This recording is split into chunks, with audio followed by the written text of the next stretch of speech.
రేవంత్ రెడ్డి గారి విషయంలో రాహుల్ గాంధీ గారికి లెటర్ రాసిరన్న దానిపైన చర్చ. అయితే ముఖ్యంగా ఆనాటి తెలంగాణ టీఆర్ఎస్ ప్రభుత్వం, తెలంగాణ వచ్చిన తర్వాత టీఆర్ఎస్ ప్రభుత్వం బీఆర్ఎస్గా మారిన తర్వాత ఫస్ట్ వాళ్ళు వచ్చినటువంటి సిద్ధాంతం ఏంటిది మేడం? తెలంగాణని మనం కొట్లాడింది ఏంటి? నీళ్లు, నిధులు, నియామకాలు. మనం ఏం చేసాము? బీఆర్ఎస్ ప్రభుత్వం ఎందుకు వైఫల్యం చెందింది అంటే మనకు వాళ్ళు నియామకాలు చేయడంలో వైఫల్యం జరిగింది. ఇప్పటిదాకా సోదరుడు చెప్తా ఉన్నాడు వాళ్ళు అది చేసిరు ఇది చేసిరని. అసలు తెలంగాణ ఉద్యమంలో తను కూడా కొట్లాడిండు, తనకి ఎందుకు పదవి రాలేదు? అలాంటి వాళ్ళు వందల మంది వేల మంది తెలంగాణ ఉద్యమంలో పదవులు రాని వాళ్ళు ఉన్నారు. ఏ టీఆర్ఎస్ ఏ చంద్రబాబు నాయుడు గురించి అయితే ఇప్పుడు సోదరుడు చెప్పిండో అదే చంద్రబాబు నాయుడు పార్టీలో ఉన్నటువంటి 15 మందిని తీసుకొచ్చి ఆంధ్రకి తెలంగాణకు వ్యతిరేకంగా కొట్లాడినటువంటి ఆంధ్ర వాళ్ళని తీసుకొని వచ్చి ఆంధ్ర వాదాన్ని ఎత్తుకున్నటువంటి టీడీపీ పార్టీని తీసుకొచ్చి 15 మందిని చేర్చుకుంది ఎవరు? తలసాని శ్రీనివాసయ్య ఎప్పుడైనా జై తెలంగాణ అన్నాడా? ఇదే మన మన ఎమ్మెల్యే గారు హైదరాబాద్ ఎమ్మెల్యే దానం నాగేంద్ర గారు ఇప్పుడు లాఠీ పట్టుకొని కొట్టడానికి వచ్చారు. అంటే అలాంటి వాళ్ళని మీరు చేర్చుకొని నిజమైనటువంటి తెలంగాణ వాదం ఉన్న వాళ్ళని కిందికి తొక్కేసి మీరు ఆ రోజు నియామకాలు చేయలేకపోయారు. ఇక నిధులు అంటారా? ఎక్కడ కూడా ఎక్కడున్నాయి ఆ నిధులను దోలాడితే కవితమ్మ ఇంట్లున్నాయి, కేటీఆర్ ఇంట్లున్నాయి, కేసీఆర్ ఇంట్లున్నాయి, హరీష్ రావు ఇంట్లున్నాయి, మరి అదేవిధంగా సంతోష్ రావు ఇంట్లున్నాయి. ఇది ప్రజలు గ్రహించింది. తర్వాత ఇవన్నీ మాకేమన్నా ఉద్యోగాలు వస్తాయేమో, మా బతుకులు బాగుంటాయి. కేసీఆర్ గారి ప్రభుత్వ హయాంలో దుర్వినియోగం జరిగిందా నిధుల విషయంలో? చెప్తాను నేను 100% ప్రతి విషయం చెప్తాను. నాకు కూడా కొంచెం సమయం ఇవ్వండి ఖచ్చితంగా. ఎందుకంటే ఈరోజు మీరు చెప్పాల్సిన విషయం ఏంటంటే ప్రజలు ఇవన్నీ అనుకుంటున్నారు. రెండో విషయం ఏంటంటే ఇక నీళ్ళు అని చెప్తున్నారు వీళ్ళు. మేము పంటలు వారించినాం, అవి వారించినాం, ఈ వారించినాం అని చెప్పుకుంటున్నారు కదా. నీళ్ళు ఎక్కడున్నాయి తెలుసా అండి? ప్రతి కుటుంబంలో ఉన్నటువంటి ప్రతి బిడ్డ కళ్ళలో నీళ్ళు ఉన్నాయి. ఈరోజు ఈ నీళ్లు, నిధులు, నియామకాలు ఈ విధంగా చేసిరు. నీళ్లు బాధ పెట్టి ప్రతి కళ్ళల్లో నీళ్లు చూసిరు కాబట్టి ఆ ఏడుపుతో వచ్చిన నీళ్లతోనే శాపం కొట్టుకొని ఇలా ప్రభుత్వము రాకుండా పోయిందని చెప్పేసి నేను ఈ విధంగా తెలియజేస్తా ఉన్నాను. ఎందుకంటే వీళ్ళు ప్రత్యేకంగా నిజంగా ప్రజల్లో ఉండి, నేను కూడా ఆ రోజు బీఆర్ఎస్ పార్టీలో ఉన్నా, నిజంగా వీళ్ళు నిజాయితీగా పనిచేసి ఉంటే ఎందుకు ప్రజలు వీళ్ళని దూరం చేశారు? ఒక్కసారి చెప్పాల్సిన అవసరం ఉంది. ఎందుకంటే ప్రజలు వీళ్ళు చేసిన పనులను కానీ వీళ్ళు చేసిన అభివృద్ధిని కానీ అన్నీ గ్రహించారు. వాళ్ళ యొక్క మొండితనం కానీ ఎవరిని కలగకపోవడం కానీ. ఈరోజు కూడా కేసీఆర్ గారు, ఈరోజు ఆలోచించండి, ఈరోజు కూడా కేసీఆర్ గారు అసెంబ్లీకి ఎందుకు రారు? అసలు మేము ప్రజలు ఎందుకు గెలిపించారు మిమ్మల్ని? అసెంబ్లీలో ప్రతిపక్ష నాయకుడుగా ఉండి మీరు ప్రతిపక్ష నాయకుడుగానే తప్పుకోండి, లేదా మీరు ఒక రాష్ట్ర అధ్యక్షుడిగా ఉన్నారు పార్టీకి, దానికి తప్పుకోండి. జాతీయ పార్టీ అని పెట్టుకున్నారు, దాని అధ్యక్షుడిని మీరే అని ప్రకటించుకుంటారు, దానికి తప్పుకోండి. ఒక బీసీకి ఇవ్వండి, ఒక ఎస్సీకి ఇవ్వండి. ఆనాడు ఎస్సీ దళిత ముఖ్యమంత్రి చేసిన వ్యక్తి కనీసం నీ పార్టీ అధ్యక్షుడిని ఒక దళితున్నది చేయరాదు? అంటే ఆ రోజు తెలంగాణ ఉద్యమంలో ప్రాణాలు కోల్పోయింది బీసీలు, ఎస్సీలు, ఎస్టీలు, పేద బడుగు బలిగిన వర్గాలే ప్రాణాలు కోల్పోయారు. పేద బడుగు బలిగిన వర్గాలకి అన్యాయం జరిగింది. నేను ఈ రోజుకు అడుగుతాను బీఆర్ఎస్ పార్టీని, ఎందుకు టీ రాజయ్య గారు తీసేసి ఇప్పటివరకు ఆ సమాధానం చెప్పండి నాకు. దేని విషయంలో తీసేసారు? కనీసం మదే కవితమ్మ లిక్కర్ స్కామ్లు ఇరికింది, ఎందుకు తీసేయరు? రేపు ప్రెసిడెంట్ అవుతుందంట, జైలు వచ్చిన తర్వాత విషయం మీరు మాట్లాడకండి దయచేసి. నేను మాట్లాడుతున్నప్పుడు మీరు ఎవరిని డిస్టర్బ్ చేయలేదు. మీ కవిత గారు ఎమ్మెల్సీని తీశారు, ఇదే 1,00,000 కోట్లు తిన్నటువంటి హరీష్ రావు గారిని ఎందుకు తీశారు? ఆరోపణలు వస్తున్నప్పుడు, ప్రజలు అంటున్నప్పుడు, టీవీలు మొత్తుకుంటున్నప్పుడు ఎందుకు కేసీఆర్ మౌనంగా ఉంటున్నారు? ఈరోజు బెల్ట్ షాపులు ఎందుకు రద్దు జరుగుతలేదు ఒకటి చెప్పండి. ఇది ఫస్ట్ ముఖ్యంగా బెల్ట్ షాపులకి కాంగ్రెస్ ప్రభుత్వానికి బీఆర్ఎస్ పార్టీకి మధ్యలో ఉన్నటువంటి అక్రమ సంబంధం. బెల్ట్ షాపులు తీసేసి బీఆర్ఎస్ పార్టీ వాళ్ళు ఇబ్బంది పడతారు. ఆనాడు బీఆర్ఎస్ పార్టీ వాళ్ళు స్థాపించినటువంటి బెల్ట్ షాపులు ఈరోజు ముట్టుకున్నాం అనుకోండి, వీళ్ళ నినాదం ఏంటండి? బెల్ట్ షాపులను రద్దు చేస్తామన్నారు. ఈ రోజు వరకు వాళ్ళ ఆన్సర్ ఏది? బెల్ట్ షాపులది. అంటే తెలంగాణ ప్రభుత్వం తాగాలి, తినాలి, ఎంజాయ్ చేయాలి, అంతే తప్ప ఎక్కడ కూడా అభివృద్ధికి నోచుకోవద్దు అనే ఆలోచన. మీరు నిజంగా ఫస్ట్ మీకు నిజంగా సంక్షేమం మీద ఆలోచన ఉంటే బెల్ట్ షాపులు రద్దు చేయండి. అంటే నేను ఎందుకు చెప్తా ఉన్నానంటే ఈరోజు బీఆర్ఎస్ పార్టీ, కాంగ్రెస్ ప్రభుత్వము రెండు కుమ్మక్కైంది అనేది నిజం. ఎందుకు నేను సాక్ష్యాలతో సహా చెప్తాను. ఇదే రాహుల్ గాంధీ గారు మీరు ఎలా ఇస్తారు ఈ పథకాలు 6 గ్యారెంటీలు అంటే ఒక సభలో వారు ఏం చెప్పారంటే 1,00,000 కోట్లు తిన్నాడు కేసీఆర్, కక్కిస్తా, ఆ కక్కిచ్చిన పైసలతోనే రేపు వచ్చేటువంటి 6 గ్యారెంటీ అమలు చేస్తా అని చెప్పింది. నువ్వు 1,00,000 కోట్లు కక్కియవు, 6 గ్యారెంటీలు అమలు చేయవు. ఎందుకంటే వారు రాహుల్ గాంధీ వారు చెప్పిన విషయం చెప్తున్నాను.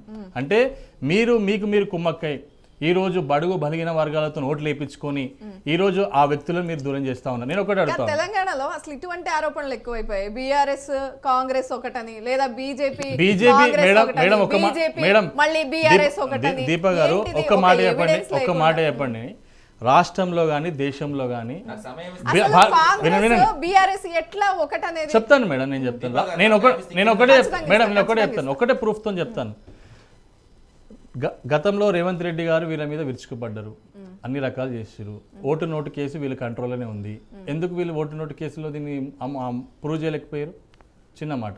అంటే వాళ్ళ లోపల ఉన్నటువంటి అక్రమ సంబంధమే ఆ ఓటు నోటు కోసం అలా బంద్ అయిపోయింది. రెండో విషయం, వీరు 1,00,000 కోట్లు కక్కిస్తా అని ప్రభుత్వంలోకి వచ్చి మేము మొత్తం 1,00,000 కోట్లు కక్కిస్తాను సంవత్సరం అయింది. ఈ రోజు వాటికి దాని మీద ఆలోచన ఎందుకు లేదు? కాదు, నేను బతికున్నంత వరకు కేసీఆర్ గారి మీద యుద్ధం చేస్తాను అని వ్యతిరేకించి గెలిచిన వాడే రేవంత్ రెడ్డి. ఎందుకు మాట్లాడతలేరు? వాళ్ళిద్దరికి మంచి సంబంధాలు ఉన్నాయని ఎట్లా అనుకుంటున్నారు? అదే మేడం, ఎందుకు మాట్లాడు? ప్రజలు అంటున్నారు ఇప్పుడు ఇది కేసీఆర్ని కొట్లాడుతుంటే నీకు ఓటేసినాం. ఇప్పటిదాకా మా సార్ చెప్పారు, అనలిస్ట్ గారు ఏమని చెప్పారంటే ఆ టైంలో మీరు బండి సంజయ్ గారిని చేంజ్ చేసిరు, అసలు లేక ప్రజలందరూ కూడా బీజేపీ కరెక్ట్ ఉండే అని మాట సార్ అన్నారు. ఇప్పుడు ఒక మాట చెప్తున్నాను వినండి. అక్కడ కూడా ఒక చిన్న పాయింట్ ఉంది. 3 ఏళ్ళు అయిపోయింది కాబట్టి టర్మ్ చేంజ్ చేసారు. సో ప్రజల్లో ఎలక్షన్ ముందే జరిగాయి కదా అవన్నీ. అదే మేడం చేంజ్ అయింది. నిజంగా అలా ఆలోచన ఉంటే ఆ రోజు ఏం చేశారు? కేటీఆర్ గారు అక్కడికి వచ్చి అమిత్ షా గారిని కలిసి నిధుల కోసం వచ్చిండ్రు. వచ్చిన దాన్ని ఎలా చేసుకుని ఇక్కడికి వచ్చి పబ్లిసిటీ మేము బీజేపీ కూడా అనేది ప్రూవ్ చేసుకోవడానికి ప్రయత్నం చేశారు వాళ్ళు సోషల్ మీడియా ద్వారా చేసి మనల్ని మీ పబ్లిక్ ని మిస్మరైజ్ చేసారు. కానీ ఏంటి దాని వల్ల యూజ్ ఏ ఉంటుంది? ఏం నష్టం జరిగింది? అంటే భారతీయ జనతా పార్టీ ఎదిగింది, చాలా పవర్ఫుల్ గా ప్రజల్లోకి వెళ్ళిపోయింది. అంటే ఆ మెసేజ్ ఇస్తే బీజేపీ వైపు ఉన్న వాళ్ళు కూడా కాంగ్రెస్ వైపు మరలుతారని లేదు, మా వైపు వస్తారని వాళ్ళ ఆలోచన. ఓకే, వాళ్ళ వైపు వస్తారని, బీఆర్ఎస్ వైపు వస్తారని వాళ్ళ ఆలోచన. ఈ రోజు నేను ఎందుకు చెప్తున్నాను మేడం అంటే ఇక్కడ మీరు ఒక పకడ్బందీగా మేడం సాయి కిరణ్ గారు ఆయన చెప్పిన లాజిక్ ప్రకారం చేసినా కూడా ఖచ్చితంగా మీరు వాళ్ళు ఒకటంటే మీ వైపు ఉన్న వాళ్ళు వాళ్ళ వైపు ఎందుకు వెళ్తారు? వీళ్ళిద్దరు భారతదేశం మొత్తానికి తెలుసు. చిన్న పిల్లగాడిని అడిగినా కూడా భారతీయ జనతా పార్టీ వ్యతిరేక పార్టీ ఏదంటే కాంగ్రెస్ పార్టీ అని కళ్ళు మూసుకొని చెప్తాడు. అది భారతదేశం మొత్తం తెలుసు. రాష్ట్రంలో కూడా అదే ఉంటుంది. ఈ రోజు మనకు రాష్ట్రంలో మీరు అంటున్నారు మరి ఆ రోజు బీఆర్ఎస్ పార్టీలో ఉన్న టీడీపీలో ఉన్న వాళ్ళందరూ మీరు ఎందుకు తెచ్చుకున్నారు? ఒక చిన్న మాట విషయం ఏంటంటే ఇక్కడ ప్రత్యేకంగా మేడం చాలా గుర్తుంచుకో, ప్రజల్లో ఏముందంటే ఈరోజు బీసీలని తొక్కుతున్నారు, ఎస్సీలను తొక్కుతున్నారు, ఎస్సీలను తొక్కుతున్నారు. భారతీయ జనతా పార్టీ ఒక సిద్ధాంతాన్ని ఎంచుకున్నది. ఎస్సీ వర్గీకరణ దాని మీద ఆలోచన స్టార్ట్ చేసింది. నెక్స్ట్ బీసీ మీద ఆలోచన స్టార్ట్ చేసింది. బీసీలకి అగ్రస్థానాన్ని కల్పించడానికి ప్రయత్నించింది. గతంలో బీసీ ముఖ్యమంత్రి అని కూడా ప్రకటించింది. అంటే బీసీలకు రేపు వచ్చే ఎన్నికలలో కూడా ఏ ఎన్నికలు వచ్చినా కూడా 50% సీట్స్ ఇస్తామని గతంలో కూడా ఇవ్వడం జరిగింది. అంటే మీ పార్టీలలో మీరు ఏదైతే బీసీ చెప్పారు కానీ బీసీ అధ్యక్షుడిని ఎందుకు చేంజ్ చేశారు అని ప్రజలు అది కూడా రేపు వచ్చే అధ్యక్షుడు బీసీ ఉంటాడు మేడం, చెప్తున్నారు కదా బాధ్యతగా. రేపు వచ్చే అధ్యక్షుడు ఇంకా 10 రోజులే ఉంది. 200% రాబోయే అధ్యక్షుడు బీసీ అధ్యక్షుడే. అక్కడ అధికారం ఆ ఎలక్షన్ టైంలో పెట్టాలి కాబట్టి కిషన్ రెడ్డి గారికి అనుభవం ఉంది కాబట్టి పెట్టడం జరిగింది. అంతే తప్ప ఇప్పుడున్నటువంటి అది ఇన్ఛార్జ్ లాగా అన్నట్టు. ఇప్పుడు ప్రత్యేకంగా రాబోయే 3 ఏళ్ల అధ్యక్షుడు ఎవరు అంటే వచ్చేది బీసీ అధ్యక్షుడే. 200% మళ్ళీ మీట్లో కూర్చున్నాను. ఒకవేళ చేంజ్ అయింది అనుకోండి, మీరు నన్ను ప్రశ్నించండి, నేను ఇదే యోయోటీవీలో ఛానల్లో ముక్కు నెలకు రాస్తా. ఒకవేళ బీసీ అధ్యక్షుడు కాకుంటే నేను అదే అడుగుతున్నాను ఇదే బీఆర్ఎస్ పార్టీని. రేపు వీళ్ళు నిజంగా దళిత ముఖ్యమంత్రిని చేద్దాం అనుకున్నారు కదా, ఒక ఎస్సీని బీసీని రాష్ట్ర అధ్యక్షుడు ఎందుకు చేయలేకపోతున్నారు? అంటే విషయం ఏంటంటే ప్రాణాలకు త్యాగం చేయడానికి ఎస్సీలు బీసీలు కావాలి. నిధులు ఇచ్చే టైంకి వచ్చే వరకు బీసీ రిజర్వేషన్ కింద సప్లాన్ కింద 20,000 కోట్లు అని చెప్పినారు. ఎక్కడ పోయినాయండి 20,000 కోట్లు? చెప్పాలి కాంగ్రెస్ ప్రభుత్వం వాళ్ళు. మరి అదేవిధంగా ఎస్సీ రిజర్వేషన్ 18% ఇస్తున్నారు, ఎస్టీ రిజర్వేషన్ 12% ఇస్తున్నారు, బీసీ రిజర్వేషన్ 42% ఇస్తున్నారు. ఎకనామికల్ బ్యాక్వర్డ్గా ఉన్నటువంటి అన్నీ కూడా బీసీ ఎస్సీ ఎస్టీలే. మరి ఇక్కడ ఉన్నటువంటి పథకాలన్నీ కూడా రేవంత్ రెడ్డి గారు వాళ్ళు పెద్దగా ఇది మీరు చూపించాలి. రేవంత్ రెడ్డి గారు వాళ్ళ మేనిఫెస్టోలో 2,50,000 రూపాయలు ప్రతి ఇంటికి రాబోతుంది అని చెప్పారు. నేను చెప్తుంది కాదు, మీరు చూడండి. 2,50,000 రూపాయలు ప్రతి ఇంటికి రాబోతుంది. ఏ విధంగా రాబోతుంది అంటే ఒకటి మహాలక్ష్మి పథకం కింద, రైతు భరోసా కింద, ఇందిరమ్మ ఇండ్ల కింద, చేయూత కింద, గృహజ్యోతి కింద, యువ వికాసం కింద. ఇక నేను అడుగుతా ఉన్నాను, మహిళలు 2,500 ప్రకటించారు. 12 నెలలు అవుతుంది, 30,000 రూపాయలు రావాలి. మా ప్రతి ఇంట్లో మహిళ 30,000 రూపాయలు నష్టపోయింది. అదేవిధంగా 18 ఏళ్ళ పైబడ్డటువంటి యువతి స్కూటీ ఇస్తా అని చెప్పిర్రు. ఇంత 83,565 రూపాయలు అది నష్టం జరిగింది. మరి పెన్షన్దారులకి 4,000 రూపాయలు ఇస్తాడని చెప్పిండ్రు, 2,000 రూపాయలు గత ప్రభుత్వం ఇచ్చింది, మళ్ళీ 2,000 రూపాయలు చొప్పున 24 రూపాయలు అలా నష్టపోయినరు. కౌలు రైతులకు 15,000 రూపాయలు ఇస్తానని చెప్పారు, అది నష్టం జరిగింది. రైతు కూలీలకు 12,000 ఇస్తున్నారు, అది నష్టం జరిగింది. అదేవిధంగా ఇప్పుడు తల్లిదండ్రులు ఉన్నటువంటి ఉద్యమకారులైనటువంటి తల్లిదండ్రులు ఎవరైతే ఉన్నారో వాళ్ళకి ప్రతి నెల 25,000 చొప్పున 3 లక్షల రూపాయలు సంవత్సరానికి ఇస్తున్నారు, ఇప్పటివరకు ప్రారంభం లేదు. అదే ఉద్యమకారులకి 250 స్క్వేర్ యార్డ్స్ ఉన్నటువంటి ల్యాండ్ ఇస్తున్నారు, అది లేదు. మరి ఈరోజు మనం చూస్తూ ఉన్నాం ఆటో కార్మికులు వాళ్ళు ఏం చేశారండి? ఆటో కార్మికులు అసలు రేవంత్ రెడ్డి గారు ఏం చేస్తున్నారంటే ప్రజలతోనే చిచ్చు పెట్టుకుంటున్నారు. అటు హైడ్రా అని మూసి అని అవన్నీ చేసి అది చిచ్చు పెట్టుకున్నారు. మరి అదేవిధంగా ఆటో డ్రైవర్లు ప్రతి విషయం ఆటో డ్రైవర్లు ప్రచారం చేసే దాంట్లో ముందుంటారు. అది మంచి కానీ చెడు కానీ వాళ్ళే ప్రచారం చేస్తారు. అలాంటి ఆటో డ్రైవర్లను కూడా వాళ్ళతో కూడా మీరు చిచ్చు పెట్టుకొని 12,000 ఇస్తాను, రూపాయి ఇచ్చింది లేదు వాళ్ళకి. రింగ్ రోడే దాటు అవుతానే రింగ్ రోడ్ అవుతూ ఉంటారు అంటే అంత చులకానండి ఆటో డ్రైవర్లు అంటే. నువ్వు ఒకప్పుడు అదే ఆటో డ్రైవర్ సంబంధించిన అంగేసుకొని నువ్వు ప్రచారం చేసినావు, ఈ రోజు ఏమో నువ్వు ఆటో డ్రైవర్లు రింగ్ రోడ్ దాటి లోపల రావద్దంటే ఎలా ఉంటుంది చెప్పండి? ఆటో డ్రైవర్లు చులకం చేయడం. మరి ఇదే విధంగా ఇంకో విషయం, ఆర్ఎంపీ డాక్టర్లు వాళ్ళు ఏం చేసిరండి? అసలు వ్యవస్థ అనేది ఆర్ఎంపీ డాక్టర్లు ప్రతి నియోజకవర్గానికి 300 మంది ఉండండి. నిజంగా ప్రతి నియోజకవర్గానికి ఉన్నారు, ఇది లెక్కలతో సహా చెప్తున్నారు. ఆర్ఎంపీ డాక్టర్లు ప్రతి నియోజకవర్గంలో 300 మంది ఉంటారు. వాళ్ళు ఏదో విధంగా ఇంజెక్షన్స్ ఇవ్వడము, జ్వరం వచ్చినప్పుడు చూడడము, ఇది కొన్ని సంవత్సరాల నుంచి, ఇప్పుడు కాదు, అది మన మోడర్న్ ఎంతోమంది పీరియడ్ నుంచి నడుస్తూ ఉంది. ఇప్పుడు పీరియడ్ గతంలో ఉన్నటువంటి ఒక 100 సంవత్సరాల నుంచి నడుస్తూనే ఉంది అది ఆర్ఎంపీ డాక్టర్లు వైద్యం ఏ విధంగా చేయాలనే దాని మీద. అలా నడుస్తున్నట్టు పరంపర వస్తున్న వాళ్ళ మీద మీరు ఈరోజు విరుచుకుపడి ఆర్ఎంపీ డాక్టర్లు ప్రతి దగ్గరికి వెళ్ళేసి లంచాలు ఇవ్వండి, డబ్బులు ఇవ్వండి, మూసేయండి, లేకపోతే షట్టర్లు వేయండి అని ఏం వ్యవస్థ నడుస్తుందండి? అంటే నేను ఏం చెప్పబోతున్నానంటే అడ్మినిస్ట్రేషన్ వ్యవస్థ వైద్య ప్రమాణాలు మెరుగుపరచాలనే ఉద్దేశం కాదా అది? మేడం ఆర్ఎంపీ డాక్టర్లను మీరు తీసేయాలి, మీరు ఆర్ఎంపీ డాక్టర్లు మీరు మంచి చేయాలనుకుంటున్నారు, వాళ్ళకి మంచి నైపుణ్యమైనటువంటి శిక్షణ ఇవ్వడానికి ప్రయత్నం చేయండి. లేకపోతే వాళ్ళని ఇంకో దగ్గర సబ్స్టిట్యూట్ చేయడానికి ప్రయత్నం చేయండి. లేకపోతే వాళ్ళకి జీతం ఇస్తున్నారు, జీతం ఇవ్వడానికి ప్రయత్నం చేయండి. లేకపోతే మీరు అక్కడ ఉన్నటువంటి గ్రామీణ స్థాయిలో ఉన్నటువంటి పిహెచ్సీలు అన్నీ కూడా కానీ ఏవి కూడా డెవలప్ చేయండి. అసలు ఈరోజు హాస్పిటల్కి వెళ్తే కనీసము గర్భిణీ స్త్రీ మొన్న తనకు తాను భర్త చనిపోతే బెడ్ని క్లీన్ చేసిపోయింది ఆమె. అలాంటి పరిస్థితిలో ఆరోగ్య శాఖ ఉంది. రెండో విషయం ఏంటంటే ఈరోజు విద్యా విషయానికి వస్తే ప్రతి విద్యార్థి గత 4-5 సార్లు, ఈ రోజుకి 5 సార్లు జరిగింది, విషం పదార్థంగా ఫుడ్ పాయిజన్ జరుగుతుందని ఇంత ప్రచారం జరుగుతున్నా కూడా ఎందుకు మన రేవంత్ రెడ్డి గారు మౌనంగా ఉన్నారు? ఈ విషయంలో ఎందుకు చర్య తీసుకోలేకపోతున్నారు? ఒక్క యాక్షన్ ఎందుకు జరగలేదు? ఒక్కరు సస్పెండ్ ఎందుకు కాలేకపోయారు? ఒక్కరి మీద కూడా యాక్షన్ అంటే జరగని చనిపోని అక్కడ ఉన్నది ఎవరు? అదే మళ్ళీ బీసీ ఎస్సీ ఎస్టీలు. అంటే ఇక్కడ ఏం జరుగుతుందంటే అరే భారతీయ జనతా పార్టీ ఒక పకడ్బందీగా గతంలో 2014లో 7% ఉండే, 2018లో 7.5%కి వచ్చింది, 2023లో 14%కి వచ్చింది, డబల్ అయింది, 2024లో 35%కి వచ్చింది. అంటే క్రమబద్ధంగా వీళ్ళు భారతీయ జనతా పార్టీ రాష్ట్రంలో వాళ్ళ యొక్క ఓటు శాతాన్ని పెంచుకుంటూ వస్తున్నారు. రేపు బీసీ నినాదాన్ని ఎత్తుకుంటున్నారు. ఎస్సీ వర్గీకరణ అనేది మందకృష్ణ మాదిగని దగ్గర తీసుకున్నారు, ఆర్ కృష్ణ అని చెప్పి ఆర్ కృష్ణ దగ్గర బీసీ నినాదం దగ్గర తీసుకున్నారు. ఈరోజు ప్రధానంగా ఎస్సీ బీసీ అంటే ఆర్ కృష్ణ మందకృష్ణ అని వాళ్ళిద్దరు కూడా వాళ్ళ కనుసైగులకు వెళ్ళిపోయారు. రేపు ఈ ఎస్సీ ఎస్టీ వర్గీకరణలు కానీ బీసీలు కానీ అన్ని కూడా అక్కడికి వెళ్ళిపోతే మనకు దెబ్బ పడుతుంది. మనిద్దరం ఒక్కటి కావాలని చెప్పి ఈరోజు కాంగ్రెస్ బీఆర్ఎస్ నువ్వు కొట్టినట్టు చేయి నేను ఏడ్చినట్టు చేస్తా, నువ్వు ఏడ్చినట్టు చేయి నేను కొట్టినట్టు చేయని ఈరోజు కపట నాటకం ఆడుతున్నారు ఈరోజు. అర్థమైందా? ఈ విధంగా వీళ్ళు నాటకాలు ఆడుకుంటూ చేస్తూ నేను ఒకటే అడుగుతున్నాను, నిజంగా ప్రభుత్వానికి చిత్తశుద్ధి ఉంటే ఎందుకు ఈ ప్రభుత్వము ఈ సంక్షేమ పథకాలు అమలు చేయడంలో లేట్ అవుతుంది? మీకు ఆదాయం అంతా వస్తుందని చెప్తున్నప్పుడు కూడా మరి ఎందుకు ఈ సంక్షేమ పథకాల్లో ఒక్కటి కూడా అమలు చేయలేకపోతున్నాం? ఈరోజు మీరు బస్సులు ఫ్రీ బస్సుని ఇచ్చిండ్రు, సంతోషం, దాన్ని యాక్సెప్ట్ చేస్తున్నాం, మేము దాని గురించి ప్రశ్నించట్లేదు. సంతోషం. అది ఎంతవరకు జరుగుతుంది మేడం? ఇక్కడ ఒకటి జరగాల్సిన విషయం, గతంలో కూడా మీకు చెప్పాను, 10 సంవత్సరాల నుంచి ఆ ప్రభుత్వంలో కానీ ఇప్పుడు వచ్చిన ఈ సంవత్సరం ప్రభుత్వంలో కానీ ఏం జరుగుతుందంటే రేషన్ కార్డులు అర్హులైన వాళ్ళకి ఇష్యూ చేయడం లేదు. అంటే రేషన్ కార్డులు అమలు చేయడం వల్ల ఏం జరుగుతుంది మేడం అంటే బిఎల్పి బిలో ప్రావర్టీ లైన్ వాళ్ళు కరెక్ట్గా ఎవరు అనేది ఒకటి నిర్ధారణ జరుగుతుంది. అసలు రాష్ట్రంలో 80 లక్షల మంది బిఎల్పి ఉంటే మీరు ఎంతవరకు పట్టించుకుంటున్నారండి?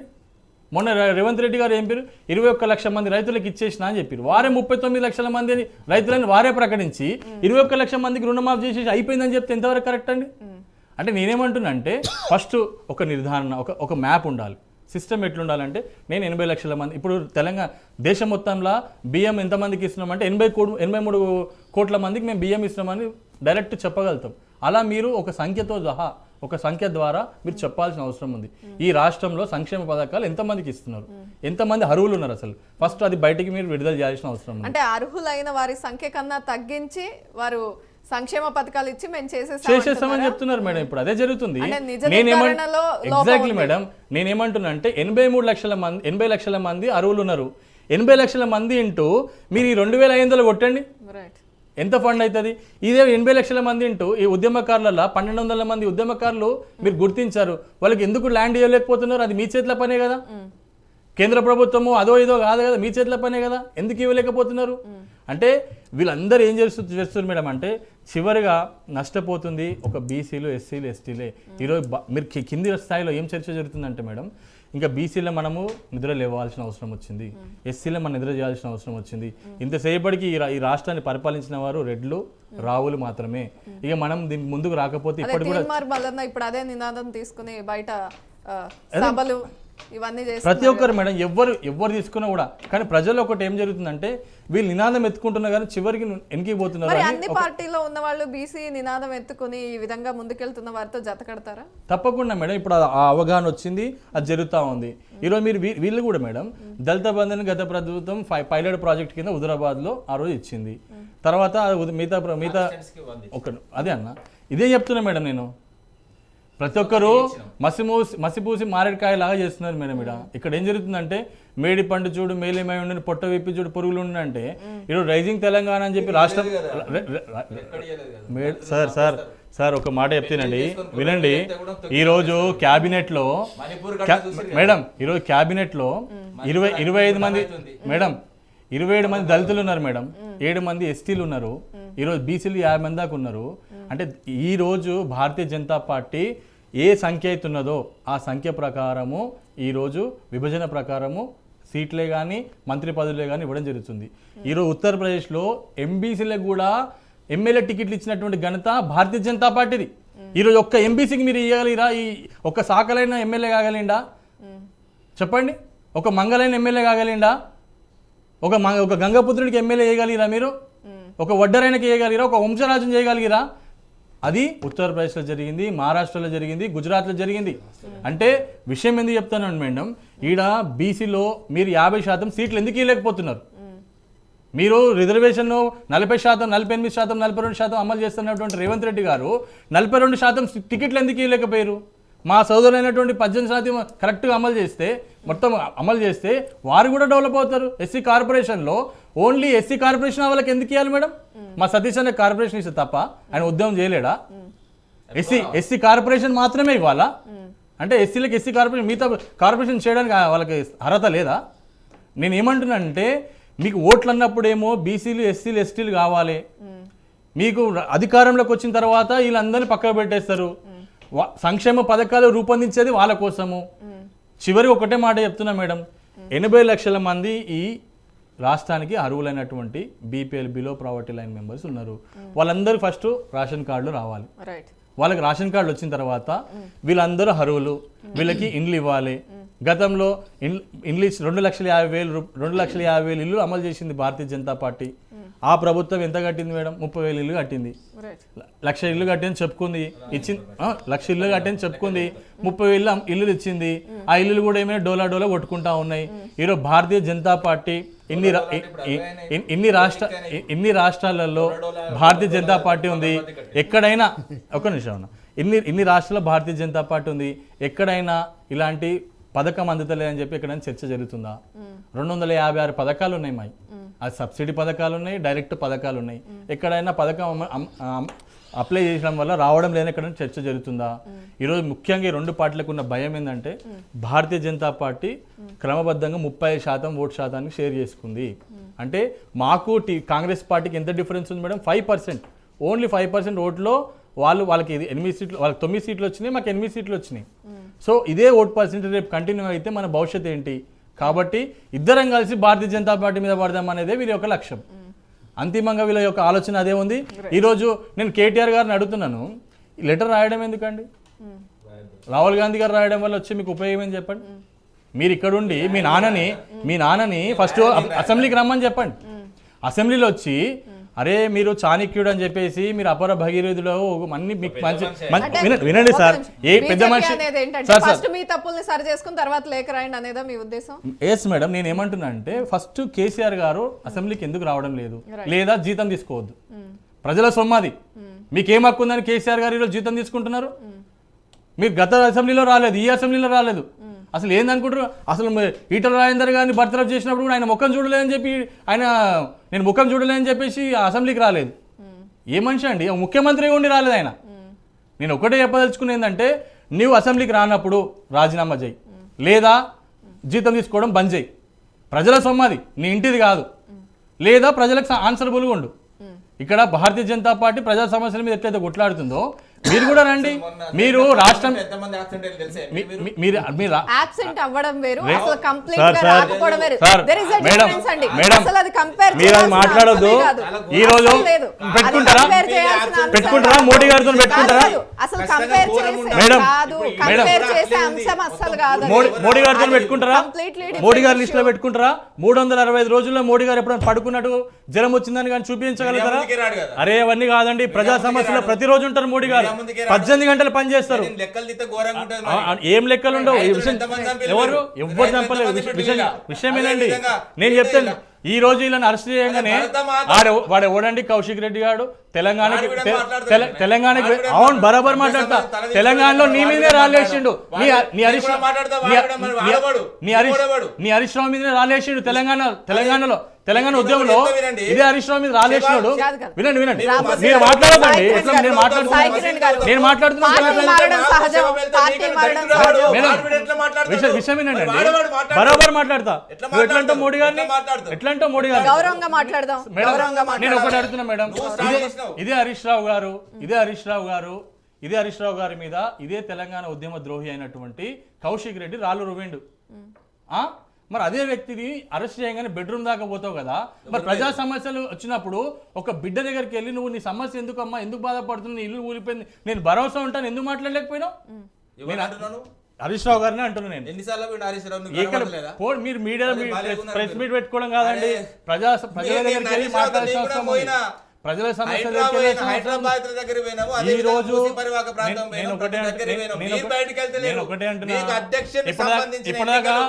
ప్రజలు ఒక మాట సభ్యత్వాల మీద ఉన్నంత శ్రద్ధ ప్రజా సమస్యల మీద లేదండి. గుర్తుపెట్టుకోండి బ్రదర్, మీరు అసలు ఎందుకు మీరు వస్తలేరంటే మాకు సభ్యత్వాలు జరుగుతున్నాయి, అలాంటిది ఏం జరగలేదు. ఈటల రాజేందర్ గారు వారికి దానికి ముందు నడుతున్నారు. ప్రతి క్షణం వాళ్ళు ప్రజల్లో సభ్యత్వాలు చేసుకుంటున్నామని చక్కగా కూర్చొని రాసుకుంటారు. ఈటల రాజేందర్ గారు ప్రతి క్షణం ప్రజల్లో ఈ యొక్క హైడ్రా విషయంలో, మూసి విషయంలో అన్నిత్యం వారు పోరాడే నిద్రపోయే ప్లేస్ అది. పేదలు ఉంటారు, పేదలకు ఆ బాధ్యత తెలుసు. నువ్వు 2 రోజులు ఉంటావచ్చు, 3 రోజులు ఉంటావచ్చు. వాళ్ళ పక్షాన కొట్లాడమంటే నేను 2 రోజులు పోయి నిద్రపోతా, 3 రోజులు పోయి నిద్రపోతా, మాకు సభ్యత్వాలకు సంబంధించిన మేము బిజీగా ఉన్నామంటే మణిపూర్ అగ్నిలా మొత్తం రగిలిపోతున్నది. ఎవడు కారణం? కలకత్తాలో ఒక మహిళ మీద రేప్ చేస్తే ఇంతవరకు దాని గురించి చర్చ లేదు. ఆ విషయం చెప్తా వినండి. అక్కడ క్యాంటీన్లో జూనియర్ డాక్టర్లు కూడా కేసీఆర్ లాంటి వ్యక్తి ఉంటే మాకు ఇది జరగకపోతే సక్రమ న్యాయం ఖండంతాలు దాటిందండి. రాష్ట్రం దేశం దాటినాం మనం. దేశంలో కేసీఆర్ విలువ కనబడుతుంది, వీళ్ళకి కనబడదు. కేసీఆర్ గారు నీళ్లు వీళ్ళకి కనిపించకపోవడం కాదండి, ప్రజలకు కనిపించలేదు.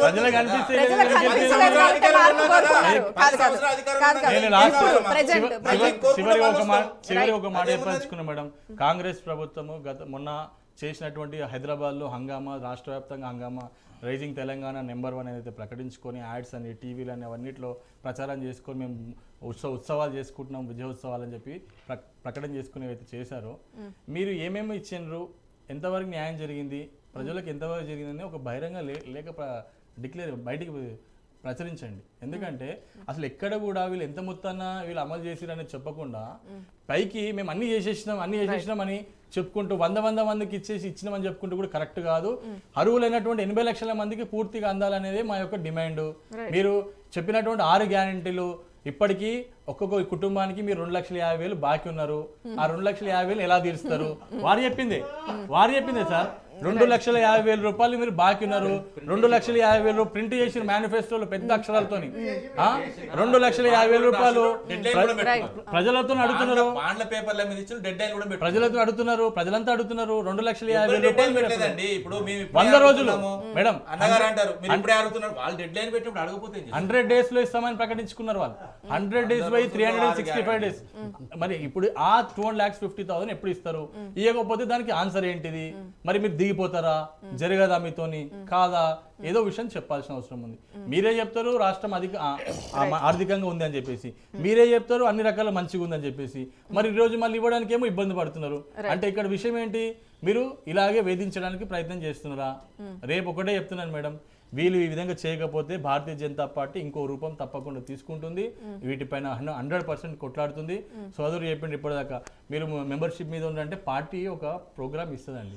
పార్టీ ప్రోగ్రామ్ని పార్టీ చేసుకుంటూ వెళ్తుంటుంది. నాయకులు కొట్లాడే వాళ్ళు కొట్లాడుతూ ఉంటారు. ఇలా అసెంబ్లీలో మా నాయకుడు మోడీ గారు ఏం డిసిషన్ ఇచ్చిండ్రో, ఏం డైరెక్షన్ ఇచ్చిండ్రో ఆ డైరెక్షన్లో వర్క్ చేస్తూనే ఉన్నారు. ఎక్కడ కూడా అది లేదు. మీరు అంటున్నారు, నేను ఈరోజు చెప్తున్నాను మేడం, భారతదేశం మొత్తం కూడా 11% నుంచి మేడం నేను ఒకటి చెప్పదలుచుకున్నాను, భారతీయ జనతా పార్టీ 11వ స్థానం నుంచి ఆర్థిక వ్యవస్థని ఈరోజు 5వ స్థానం తీసుకొచ్చింది. రేపు 3వ స్థానం తీసుకుపోవడానికి ప్రయత్నం చేస్తుంది. ఈ రాష్ట్రాల్లో ఉన్నటువంటి ఈ తెలంగాణ రాష్ట్రంలో ఈ రాష్ట్రం ఏ స్థానంలో ఉంది, ఏ స్థానం తీసుకొస్తావు? మనకు ఒక ప్రణాళిక ఉండాలి మేడం. అడ్మినిస్ట్రేషన్ ప్రాపర్గా జరగాలి. విద్య ఇన్నిటి మీద మాట్లాడుతున్నాం మేడం, విద్య మీద ఎందుకు మాట్లాడతలేరు మేడం? అసలు విద్య ఏం జరుగుతుంది మేడం? ఎక్కడున్నది అసలు పరిస్థితి? వైద్యం ఎక్కడుంది మేడం? కరెక్ట్గా ఈ విద్యా వైద్యం జరుగుతుందా? అసలు సంక్షేమం అంటే ఏంది మేడం? విద్యా వైద్యం ఈ వీటి మీద ఎక్కడ మాట్లాడుతున్నారు మేడం? ఎంతసేపటి బెల్ట్ షాపుల మీద, వైన్స్ మీద ఉన్నటువంటి ఇంట్రెస్ట్ ఈ విద్యా వైద్యం మీద ఎందుకు ఉండదు? టాబ్లెట్స్ ఉంటాయి, సెలైన్లు ఉంటాయి, ఏదైతే సూసైడ్ చేసుకుంటే స్పెషల్ డ్రగ్స్ ఉంటాయి, అవి కూడా ఉంటాయి. ఇప్పుడు 12 నెలల నుంచి చూసుకోండి, అవి ఏవి లేవు గవర్నమెంట్ హాస్పిటల్. అదే విధంగా ఏదైతే గ్రామాల్లో ఉండే ఏదైతే ఈ వర్కర్లు ఉన్నారు కదా, వాళ్ళకు కిట్స్ ఇస్తారు. ఏఎన్ఎం కిట్స్ ఇంతవరకు మేము ఇచ్చినప్పుడు చేసుకోండి, ఇంతవరకు వాళ్ళ కిట్స్ కూడా ఇవ్వలే.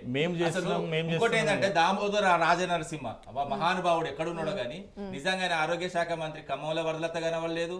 ఇక్కడ హాస్పిటల్లో గర్భస్థ శిశువులు అదే విధంగా ఏదైతే గాంధీ హాస్పిటల్లో చనిపోతే అక్కడ కనవలేదు. ఏదో పదవి వచ్చిన తర్వాత హుందాగా ప్రవర్తించారు. చాలా మంది పదవులు వచ్చినాయి, చాలా మంది ఆరోగ్య శాఖలో పనిచేసారు. మన గతంలో ఏదైతే ఈటల రాజేంద్ర కూడా పనిచేసిన తర్వాత హరీష్ రావు పనిచేసారు. ఎవరు కూడా నిద్రపోకుండా పనిచేసారు. కానీ ఇట్లా నిద్రపోయి ఏదైతే దామోదర నరసింహ గారిని మొదటిసారి ఆనాడు ఎంతో కరోనాలో కూడా కష్టకాలంలో అనారోగ్య శాఖని ఆరోగ్య శాఖగా మార్చింది ఈటల రాజేందర్ గారు. ఆర్థిక కేసీఆర్ గారి హయాంలో